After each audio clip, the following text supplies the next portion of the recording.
Ethics is underpinned by metaphysical and epistemological theories without a doubt. And also, ethics is, political philosophy is the beginning of ethics. So, let's kind of get into the effects of, and this is important talking about the consequences of certain views. Ideas have consequences, and this is very important. That's why philosophy is so important. It's not just living in the abstract world. It illuminates and influences the concrete world without a doubt. We live in the world of ideas. We all live according to a theoretical, scheme of things. We're all little philosophers in a sense. So, so what is basically what are the consequences of denying this the existence of an immaterial realm in man? The denial of affirming that the soul exists in man, and its tremendous consequences. And maybe we could talk a little bit about, thinking of two, in the political realm, right? How is it? Because ultimately, right, right, also ultimately disembarks in politics, right? So culture and then politics is the last one, basically.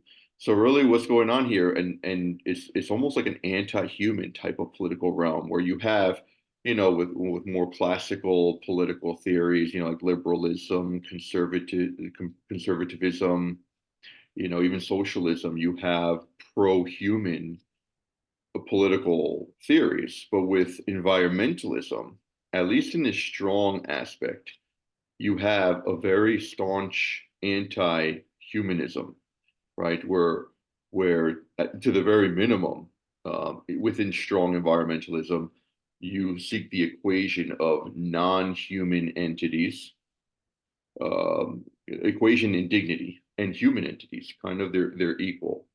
And why is this? Because really, the affirmation of the soul is essentially what separates us from other creatures, from other natural things, right?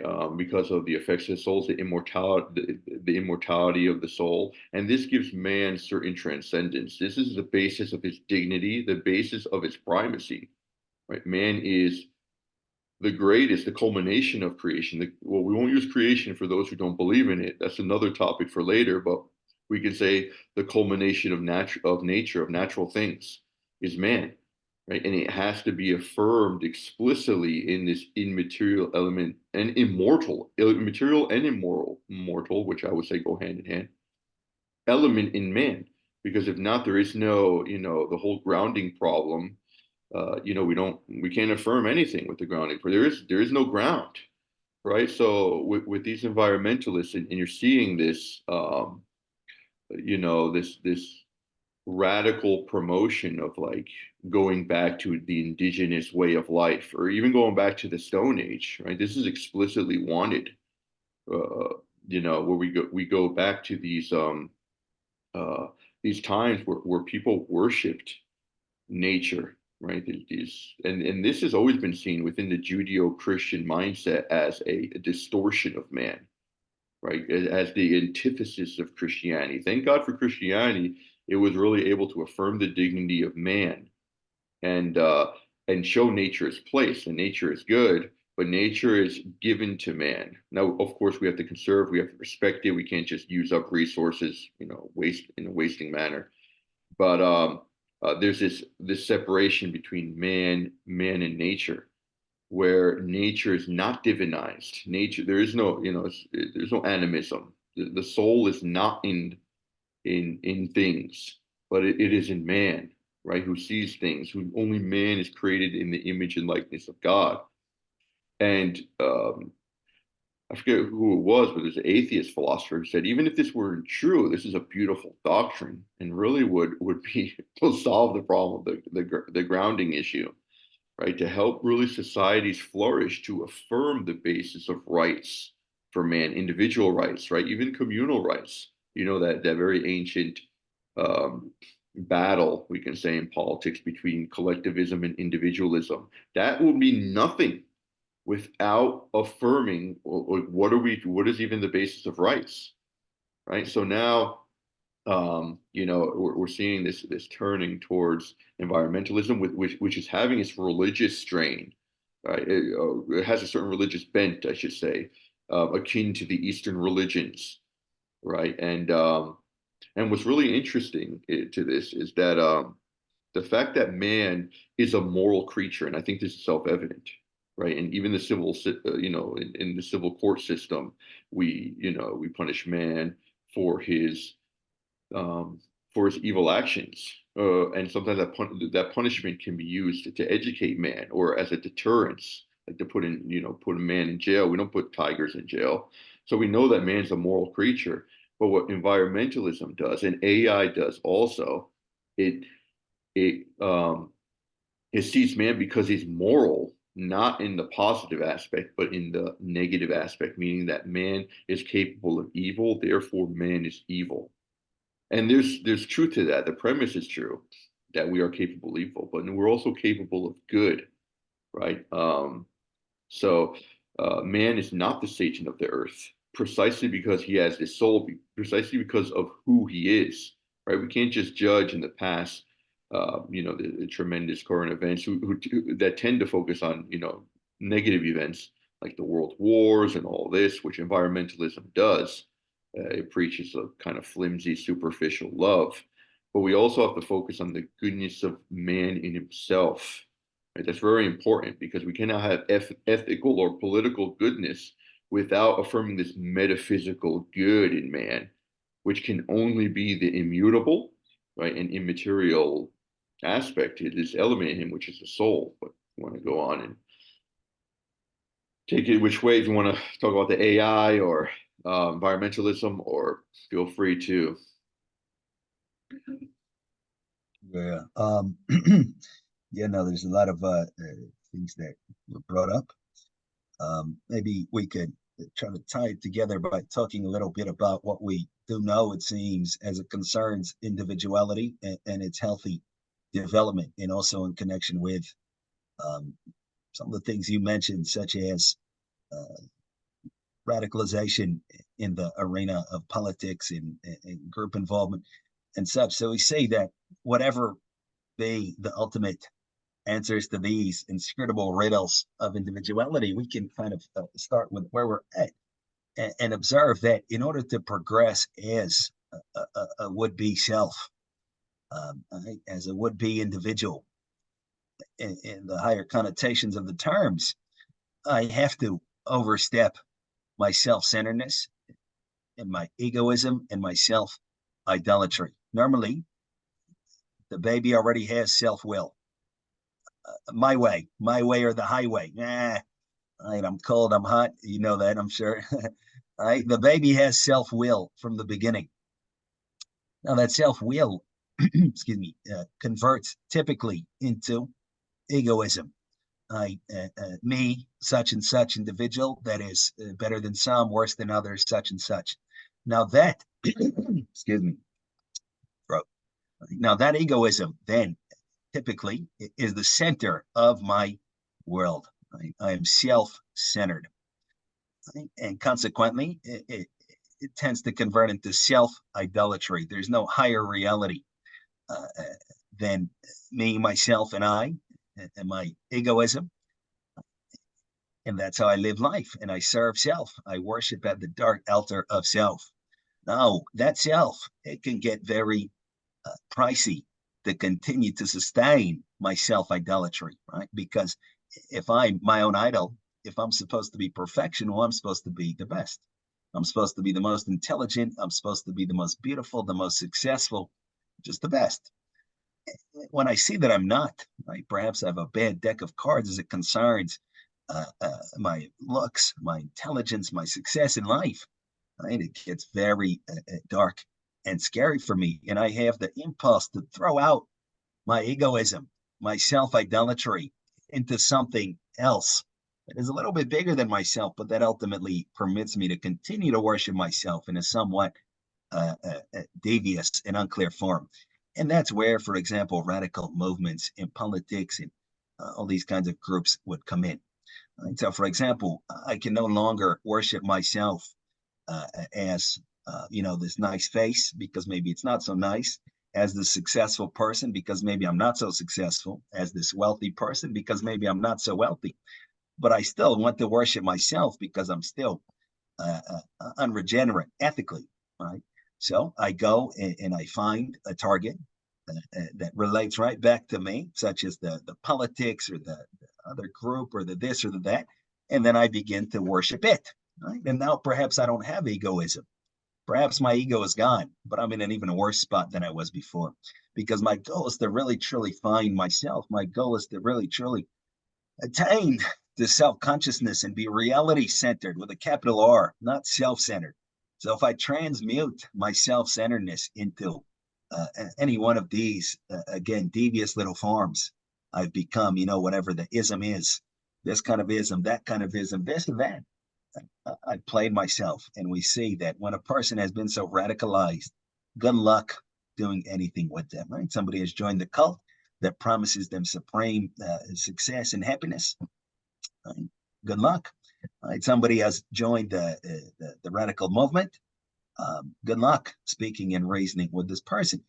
So what then I need is that ethical regeneration. I need to go from being self-idolatrous to opening myself up to the sense of reality over and above me. And how to do that, that would be a whole separate question. But that would be the idea. But my real individuality, it would seem, lies past that self-idolatry. Real individuality is not egoism. It's not self-conceptions. Either this kind of person and then that kind of person. It would seem to be real individuality, like as a matter of fact, something that is individual and yet is universal at the same time. But in order to attain to that, I have to be willing to give up myself, to find myself. I have to be willing to die to live. Right? I have to be willing to sacrifice the self that normally I worship in order to find a more real, substantive, possibly more lasting self. Yeah, no, that's interesting. It definitely, this whole environmentalism, AI, and and really nature worship is really it's not incompatible, but exactly it's the contrary. It's directly related to self worship, self worship, because it's really when the supernatural is denied, like that which transcends us. And again, this comes from Revelation Christianity. This is, again, we're talking philosophy, but we're talking about how the positive effects of Christianity, what they have been. And this is huge. The fact that the supernatural has put the natural in its place because man has this innate desire for what transcends him. That's why if we're not religious, we'll be superstitious. That's just the way it is. Um, that we will supernaturalize the natural on our own. So, thank God for revelation and for the existence of the soul. That the soul is something that transcends. It's the basis of our supernatural life, right? Not that we're supernatural in a sense just merely because we have a soul, but it is a kind of image of the supernatural in us. Excuse me, the fact that we have this immaterial aspect, the fact that we are God-like, if we understand God as being, the ultimate immaterial thing that is infinite, we have this image to God, image of God in us, right? And this is and it's pure reference. So it's not like we are enclosed into ourselves. The individual, yes, is incommunicable. It cannot pass its individuality to another. But at the same time, we are pure reference because of, what essentially we're made up of. Um, so it's really, you can harmonize these two apparently contradictory terms, but they're not. That man is everything and man is nothing at the same time. It's hard to get, I guess, into harmony with that. Yes, we have a body. We're like nature in all things, right? We decompose. We're made up of parts. But individually speaking, we also have this soul that gives us a certain transcendence as the basis of our rights, right? It's the basis of our, right? And even of the political systems that should be pro-human. It's funny that we have to say that. Um, so, and if not, then we will supernaturalize the natural and we'll return to a pagan worship that wants to go back to man living like animals, right? That seeks to go back as man, essentially, living without any type of institution, social institution that will hinder him. It's almost like we're going back to the notion of Rousseau of the good nature, this extreme, crazy optimism in man's nature alone that he is self-sufficient. He doesn't need really anyone else. Um, he just needs to follow his desires, and his desires ultimately will lead him to fulfillment. Which and this extreme optimism definitely brings us to an extreme pessimism, also a Hobbesian view of man. They're not too dissimilar. They're just dissimilar in terms, but really not in content. Extreme optimism, extreme pessimism, where Hobbes saw that the nature of man was totally corrupted, right? And Rousseau, the nature of man, so good, totally good, and not it shouldn't be hindered ultimately. So yeah, we do need a check from outside, right? We do need a certain revelation for man to reveal who we are, because even though philosophy can reveal this, our reason is it's hard to figure out these truths because they're so abstract. We live in a concrete world, and we are obfuscated, as we would say as Catholics, by sin, and the disordered passions.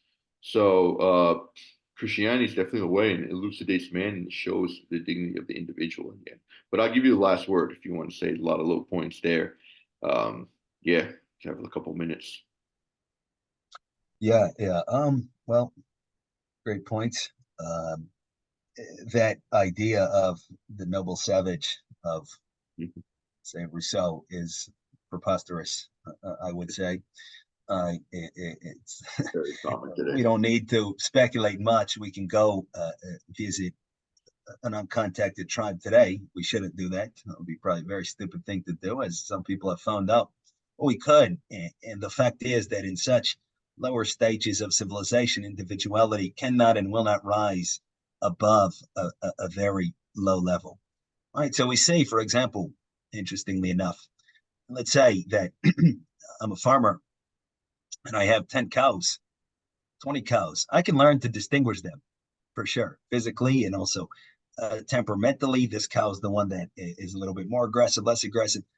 But imagine trying to describe a specific cow that lived 50 years ago, 100 years ago, 1,000 years ago.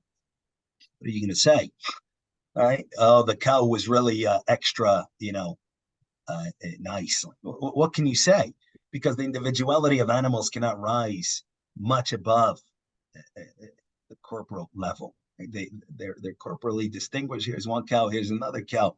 But personality cannot flourish in a cow, hardly at all. Right? And as we reach the higher primates, for example, we see more instances of individuality. Somebody that has spent a lot of time with chimps, like the Jane Goodall or someone, certainly can name them and can say, okay, this is the chimp that has this personality. But we see it's also a strict cap. Right? And what makes us, one of the things that makes the Homo sapien special is that there doesn't seem to be a cap on that individuation, on that individuality and personality that can be developed. But the only way to develop it is in tandem or amongst others in civilization, with the fruit of civilization available to us. I might have had the potential to be anybody, but if, goodness forbid, I'm locked into a small room since childhood and I have no access to education and to other people, I'm not going to become much of anything at all. I'm going to remain at that level of an animal. So we see also that should hopefully, taking these extremes, that should highlight these dynamics. If the civilizational tenor remains low, the individuality remains low. Each and every generation produced in that civilization, nobody will rise much above the status quo. There needs to be that civilization. There need to be other people. There need to be, for example, the works and the deeds and the experiences of the good and the great. Right? I need to be taught. I need to be educated. I need to have friends and family members and be involved in different things. And that's how I develop myself to a point of distinct, genuine individuality above the animal level, above the fact that simply I have one stomach and you have another stomach. Right? So, and that requires then, that calls for society. Right? and consequently, ideally, the society that is had is in reference to these goals that are distinctly human, that separate us from the brutes and the beasts and the birds and the bugs. Um, and if a society is so structured, then it can produce generation after generation great individuals. But unfortunately, these golden times are far and few between, far as it seems. Historians can highlight some special kind of points in history, some certain times, but usually because we remain self-centered, because we refuse to give up the claims of our selfishness and our self-idolatry, we cannot really attain to the individuality that we can otherwise attain to, and we cannot then live together as we otherwise could live together, and we remain groveling in the dirt, unfortunately. And consequently, it's a task and a half for anybody in such a society to become what they can be and to realize their uniquely human potentialities, but it can still be done. Right? Insofar as, again, in question is not an uncontacted tribe, and there's access to the works of the past and such. And yet, that kind of can point towards an ideal, a societal ideal that we can aim for, and that is predicated precisely on the firm faith that there is something over and above me objectively, and that I cannot stop with myself, that I cannot feed upon myself and live by my own desires and by my own law. Without that faith, right, without that mental fixture, each person is reduced to his or her own animality and corporality, and must necessarily live in an ultimately zero-sum game. And that does not make for society, or at least a human society and a human civilization, and a human civilization and society does not make for human individuals, and going then in the wrong direction. So some considerations. Very good. All right. Well, thank you for that. God bless. Excellent.